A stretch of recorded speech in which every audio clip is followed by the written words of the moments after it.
Mesdames et messieurs, chers amis internautes, frères et sœurs dans le Seigneur de même Père, je vous dis shalom, shalom, shalom, shalom. C'est avec beaucoup de joie et immense plaisir de vous retrouver dans le cadre de votre émission Yehoshua parle. Et oui, Yehoshua parle, une émission inspirée de la lettre de l'apôtre Paul aux Éphésiens dans son chapitre 4, verset 11 que je vais lire. Et lui-même a donné en effet les apôtres et les prophètes et les évangélistes et les bergers et docteurs pour l'équipement de saints, pour l'œuvre du service, pour la construction du corps du Mashiach, jusqu'à ce que nous soyons tous parvenus à l'unité de la foi et à la connaissance précise et correcte du Fils d'Élohim, à l'état de l'homme parfait, à la mesure de la stature, de la plénitude du Mashiach. Et afin que nous ne soyons plus des enfants ballottés par les vagues, emportés, ça et là, à tout vent de doctrine, par le jeu de dés des humains, par l'air habilité dans l'art de l'égarement. Mais en professant la vérité, dans l'amour, nous grandirons en toutes choses en celui qui est la tête, le Mashiach. C'est à lui, c'est de lui que tous les corps ayant ses parties bien ajustées et liées ensemble par les moyens de chaque jointure, de son assistance, tire son accroissement selon l'efficacité qu'il a distribuée à chaque membre pour se construire lui-même dans l'amour. Voici donc ce que je dis et que j'atteste dans le Seigneur, c'est que vous ne marchez plus comme le reste des nations qui marchent dans la perversité de leurs pensées, ayant leurs pensées couvertes par les ténèbres et étant étrangers à la vie d'Élohim à cause de l'ignorance qui est en eux, à cause de l'endurcissement de leur cœur. Voilà, mesdames et messieurs, là où nous tirons l'inspiration pour créer cette émission, pour concevoir cette émission, Yehoshua parle. Et oui, frères et sœurs, dans le Seigneur, Yehoshua parle exactement. Et aujourd'hui, il va parler à travers ce programme, cette émission. La caméra, elle est tenue de main de maître par Wabasson et j'ai avec moi le frère Guilain. Donc, vous allez voir, nous allons attaquer aujourd'hui les fondamentaux, comme d'habitude. Nous sommes toujours dans la série des fondamentaux. Aujourd'hui, nous allons parler de la volonté de Yehoshua HaMashiach, la volonté d'Elohim, la volonté universelle d'Elohim et la volonté individuelle de chaque chrétien. Et ensuite, nous allons terminer par les conséquences, comment se comporter face à un deuil, nous les chrétiens. Quel est le comportement que nous devons afficher face à la perte d'un être cher qui est vraiment, qui nous manque, qui est parti. Voilà, mesdames et messieurs, frères et sœurs de même Père, les questions, les fondamentaux que nous allons aborder. Mais avant cela, suivez cet extrait et on se retrouve juste après.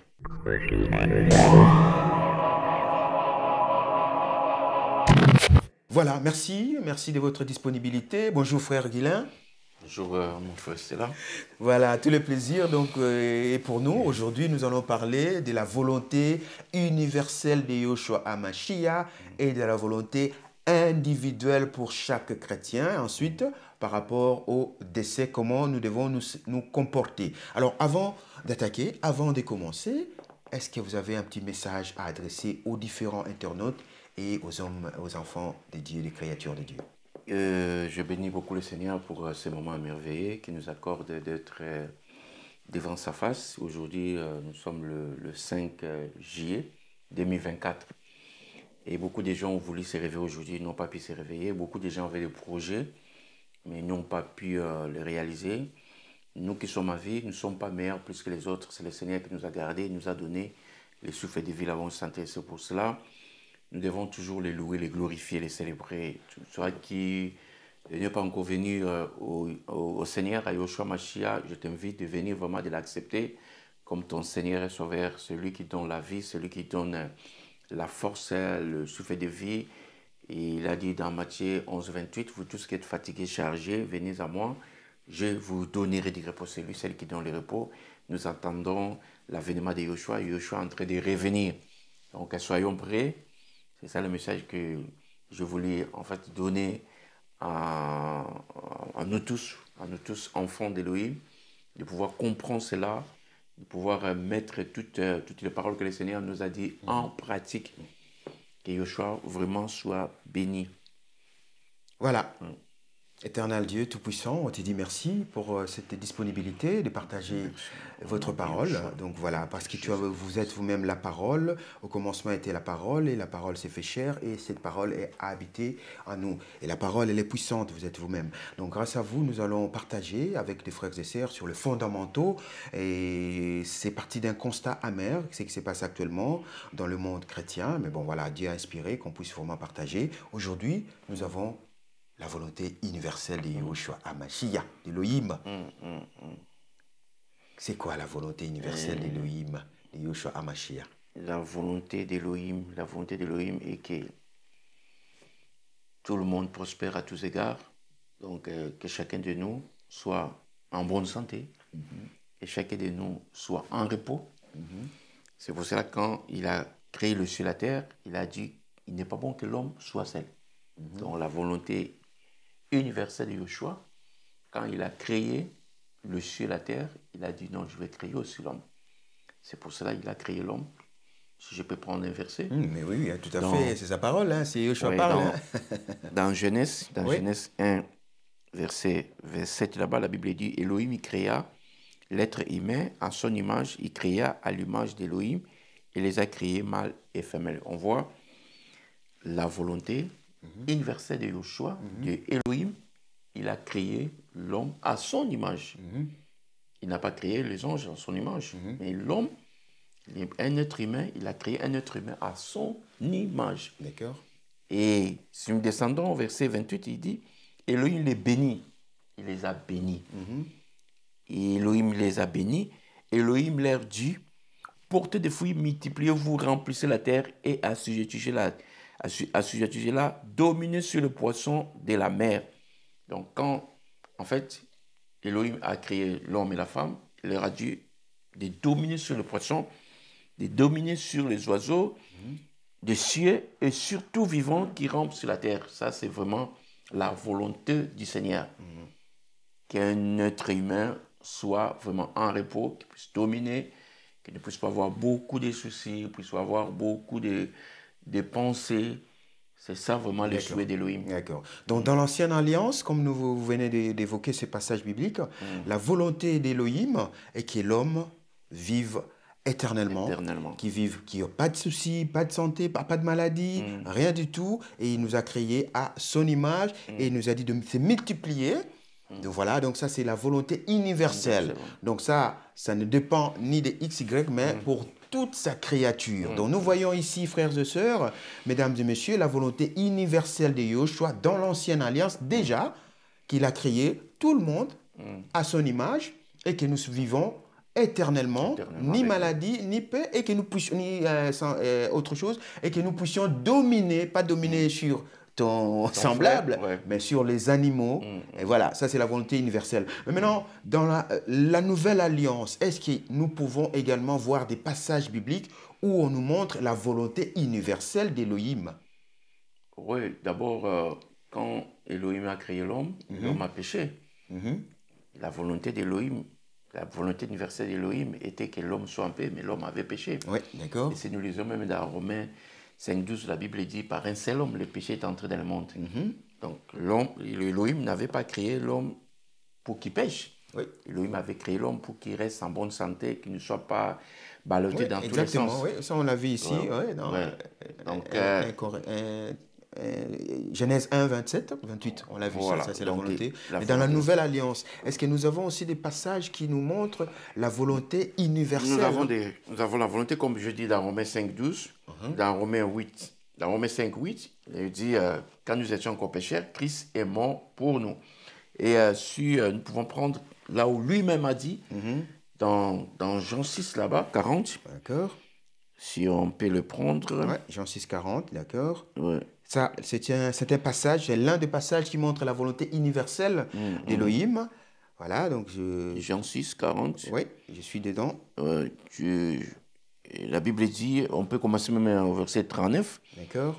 Et c'est ici la volonté du Père qui m'a envoyé, que je ne perds rien de tout ce qu'il m'a donné, mais que je le ressuscite au dernier jour. verset 40, et c'est ici la volonté de celui qui m'a envoyé. On voit la volonté d'Élohim. Là, c'est Yoshua qui parle.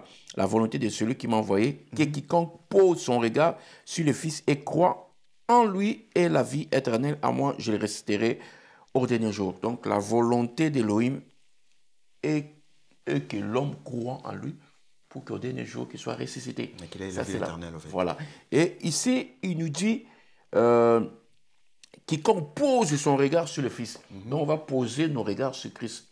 La volonté d'Élohim est que nous posons nos regards sur Yoshua Mashiach pour qu'au dernier jour, nous soyons ressuscités. Voilà, donc la conséquence de cette position, de ces regards sur Elohim, eh bien, ça va te donner la vie éternelle. Éternellement. Donc ici, c'est la volonté universelle, hein, on parle si tu bien. ne poses pas les regards sur le Fils, tu n'auras pas la vie éternelle. Donc bien précisé, parce qu'ici, il dit quiconque. Quiconque. Donc ici, nous voyons la volonté universelle Tout le monde. d'Élohim. Dans l'Ancienne Alliance, nous avons vu également la volonté universelle d'Élohim, qu'il a créé toutes ces créatures pour qu'ils vivent éternellement en paix, pas de maladie, et qu'ils puissent dominer sur tout ce qui est animaux, bêtes et tout, consort. Mais maintenant, dans la Nouvelle Alliance également, nous voyons également cette volonté que lui-même, Elohim, Yehoshua, nous fait mention ici, que cette volonté-là, il faut que nous puissions poser notre regard sur lui, quiconque qui pose son regard sur Elohim, et qu'il aura quoi? La vie éternelle. La vie éternelle. Est-ce qu'il y en a d'autres aussi, des Il y a passages? l'apôtre Paul qui a ajouté aussi dans 1 Timothée des 3, 4 là-bas. Si on peut le prendre. 1 Timothée des 3. Je crois que c'est ça. Hein? Ouais.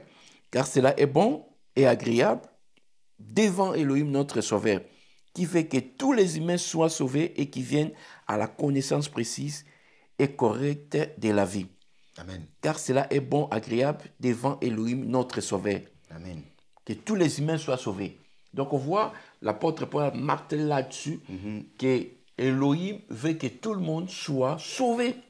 C'est pour cela même dans Jean 3,16, la Bible dit, quand Elohim a aimé le monde, il envoie son Fils unique, afin que quiconque croise à lui ne périsse point, mais qu'il ait la vie du Seigneur, la vie éternelle plutôt. Donc là, on voit en fait, le Seigneur veut que tout le monde soit sauvé. Amen. Malgré que l'homme avait péché, il a prouvé son amour dans Romains 5,8. Lorsque nous étions pécheurs, Christ est mort pour nous. Donc la volonté du Seigneur est toujours que l'homme soit sauvé. Amen. Voilà. C'est la raison pour laquelle il est venu pour sauver l'homme en fait. Ok. Voilà, en résumé, donc on va chuter par là. Nous voyons dans l'Ancienne Alliance la volonté d'Elohim. Malgré cette volonté-là, l'homme il a péché, mais il n'a pas du tout renoncé à cette volonté universelle. Et il a martelé encore avec l'apôtre Paul que toute sa créature soit sauvée. Vous voyez? Donc, dans l'Ancienne Alliance, Dieu a créé, il a béni, il a fait tout, mais l'homme a péché. L'homme s'est détourné complètement de la voie de Christ, mais de la volonté, toujours elle est là.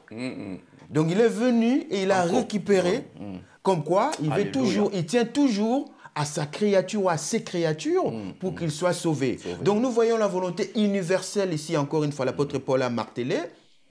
Lui-même, Jésus-Christ a martelé dans Jean 6,40 et l'apôtre Paul l'a récupéré encore, a insisté là-dessus également dans 1 Timothée 2,3, que cette volonté-là, que nous soyons tous les humains, mes frères et sœurs, c'est pas seulement les chrétiens, tous les humains. Voilà, tous les humains soient sauvés et qu'ils parviennent à la connaissance précise et correcte. Donc, que nous soyons sauvés et que nous puissions arriver à cette connaissance précise et correcte de qui?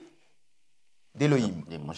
Mais voilà, exactement. Donc, voilà, mes frères et sœurs, la volonté universelle de Yehoshua. Nous allons maintenant voir la volonté individuelle des chrétiens. Ici, c'est la part des choses. Nous avons vu la volonté universelle. Maintenant, nous allons voir la volonté de ceux-là qui se disent chrétiens. Comment devons-nous se comporter? Qu'est-ce que sa volonté par rapport à chacun de nous chrétiens, par rapport à une activité donnée, par rapport à une mission, par rapport à un besoin? Donc nous allons voir maintenant cette volonté-là, individuelle de chacun chrétien. Alors comment on peut définir ça par rapport aux Écritures? Est-ce qu'il y a des passages qui nous montrent hein, cette volonté individuelle des chrétiens. Amen. Là où nous avons vu la volonté d'Élohim, la volonté universelle, et comme vous m'avez posé la question, la volonté individuelle maintenant, par rapport aux mêmes malheurs, par rapport au mariage, par rapport à l'assemblée, par rapport à tout ce que nous faisons, nous devons, n'est-ce pas, connaître la volonté du Seigneur. Amen. Connaître la volonté du Seigneur, parce que le Seigneur, il a fait déjà sa part, il nous a aimés, il nous a sauvés. Maintenant, c'est à nous de connaître sa volonté. Nous voyons même dans Acte 16, à partir du verset 6, je peux prendre cela. Ben oui. La Bible dit dans Acte 16, verset 6, « Mais lorsqu'ils irent traverser la Phrygie et le pays des Galaties, ayant été empêchés par le Saint-Esprit d'annoncer la parole en Asie. » On voit ici, l'apôtre Paul voulait aller prêcher la parole comme nous autres, nous voulons toujours évangéliser. Nous disons, nous allons aller ici et là, nous allons aller en mission. Est-ce que nous avons demandé la volonté du Seigneur? Il faut toujours demander la volonté du Seigneur comme David, même si hier il a gagné. Mais avant d'aller encore se battre, il demandait toujours la volonté du Seigneur. Nous voyons ici, Paulos, il priait. La Bible dit qu'il était empêché par le Saint-Esprit, pas par le diable. Ce n'est pas le diable qui l'a empêché d'aller prêcher. On peut dire, mais Seigneur, mais c'est ton œuvre. Mais comment tu m'empêches? Le Seigneur, c'est pourquoi. C'est pour cela, ne nous précipitons pas à faire l'œuvre précipitamment comme ça. Il faut toujours la volonté. Il faut toujours la volonté du Seigneur. Ici, c'est un exemple très très important que tu évoques là. Hein. Donc, mes frères et sœurs, vous voyez, ça c'est un exemple probant par rapport à la volonté individuelle. Donc, l'apôtre Paul, qu'on connaissait tous, qui est notre grand frère dans la foi, il voulait enseigner, c'est bien, partager, c'est bien. Mais est-ce que Dieu a autorisé? Et l'Esprit l'a empêché. L'Esprit Saint. Ouais, c'est lui-même l'Esprit Saint. Lui-même l'a empêché. Donc, on voit que il y a quelque part, il faut l'accord, il faut sa volonté dans ce que tu veux entreprendre pour Christ. Si ce n'est pas son accord, ben ici, lui au moins, il a eu cette grâce-là. Il a essayé encore pour la deuxième fois. Au verset 7, la Bible dit, il a arrivé près de Messie, ils essayaient d'aller en Bithynie, mais l'esprit de Joshua ne le permit pas. C'est la deuxième fois. Ben voilà, donc têtu.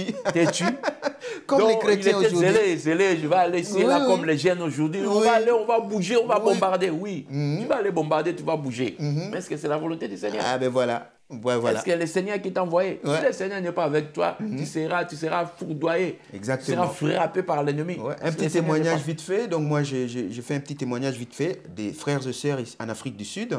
Je connais, hein, ils étaient zélés dans la parole de Dieu, hein, des frères et sœurs vraiment zélés. Eh ben, ils ont pris une décision unilatérale, sans consulter Christ, que non, nous allons aller prêcher, évangéliser chez les prostituées. Wow. Ils ont décidé d'aller faire l'évangile, évangéliser chez les prostituées. Mais croyez-moi, qu'est-ce qui s'est passé? Ils sont tous tombés. C'est le prostitué qui les a convertis. Voilà. Donc, au lieu qu'eux puissent gagner les âmes pour Christ, c'est le prostitué qui les a gagnés. Ils sont tous tombés.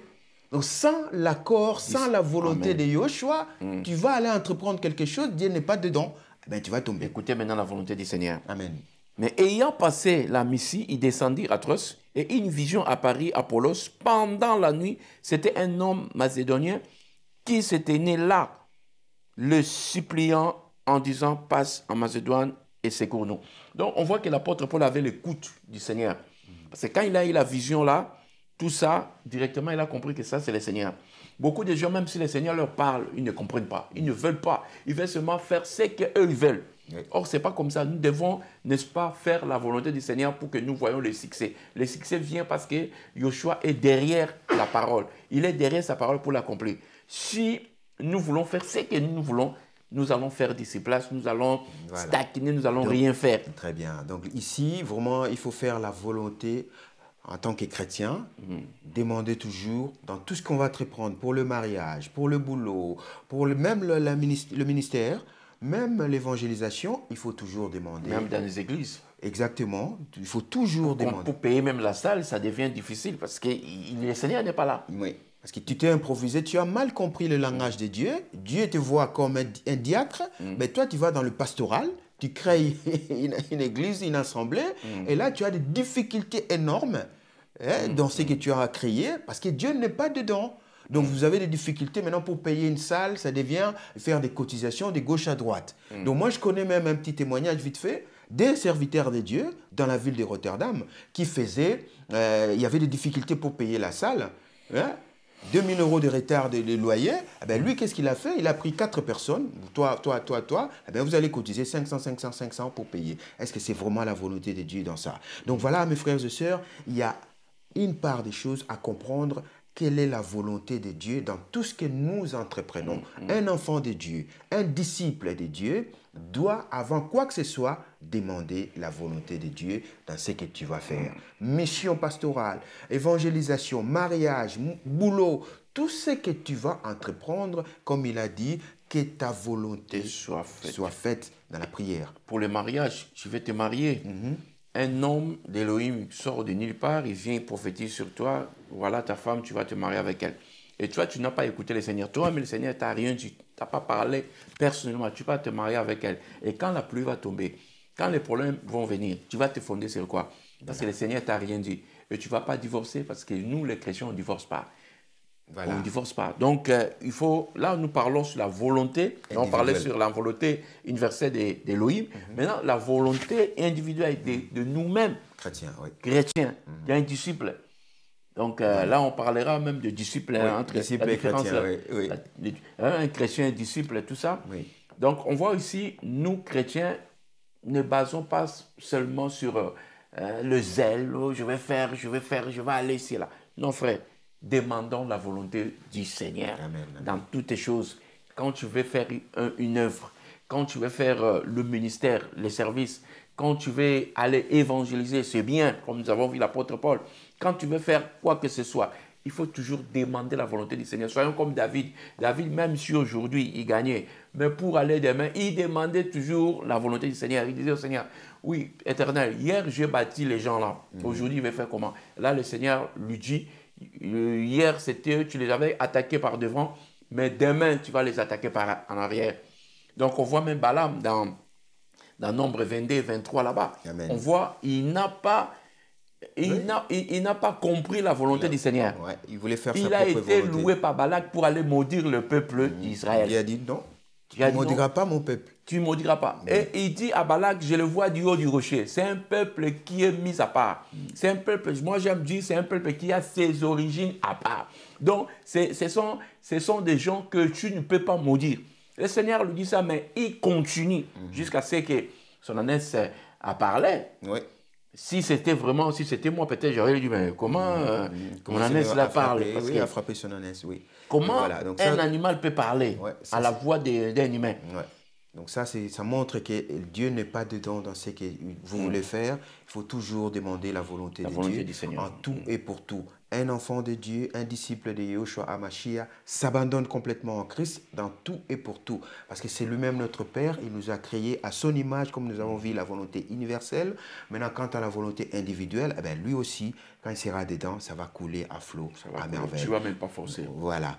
Donc voilà, mes frères et sœurs, parmi les fondamentaux, nous avons vu la volonté universelle et la volonté individuelle. Restons dans la volonté individuelle, dans la volonté de Yahushua HaMashiach dans tout ce que nous allons faire. Universel, ça comprend toute sa créature. Et individuel, pour ceux qui l'ont accepté comme Seigneur et Sauveur dans leur vie, ils doivent maintenant marcher selon le Christ. Qu'est-ce que Christ veut dans mon mariage? Je vais me marier. Est-ce que Dieu permet que je me marie avec cette créature? Est-ce que Dieu permet que je fasse ce boulot?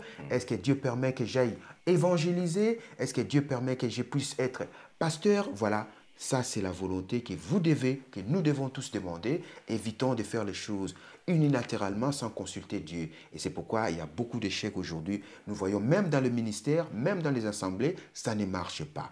Parce que les gens veulent faire leur propre volonté. Nous allons mettre on peut te chasser partout, dans une famille, dans une assemblée. Ouais. Partout, il faut chercher la volonté du Seigneur pour demander, Seigneur, pourquoi cela s'est passé comme ça? Exactement. Et le Seigneur te parlera clairement. Voilà, moi je suis là. C'est moi qui est à la base. Bien. On va mettre un terme par rapport à la première partie de cette émission. Et puis nous allons attaquer juste après par rapport à tout ce qui est comportement, comment nous devons nous comporter, nous chrétiens, face à la mort, face à un décès. Alors on se retrouve juste après.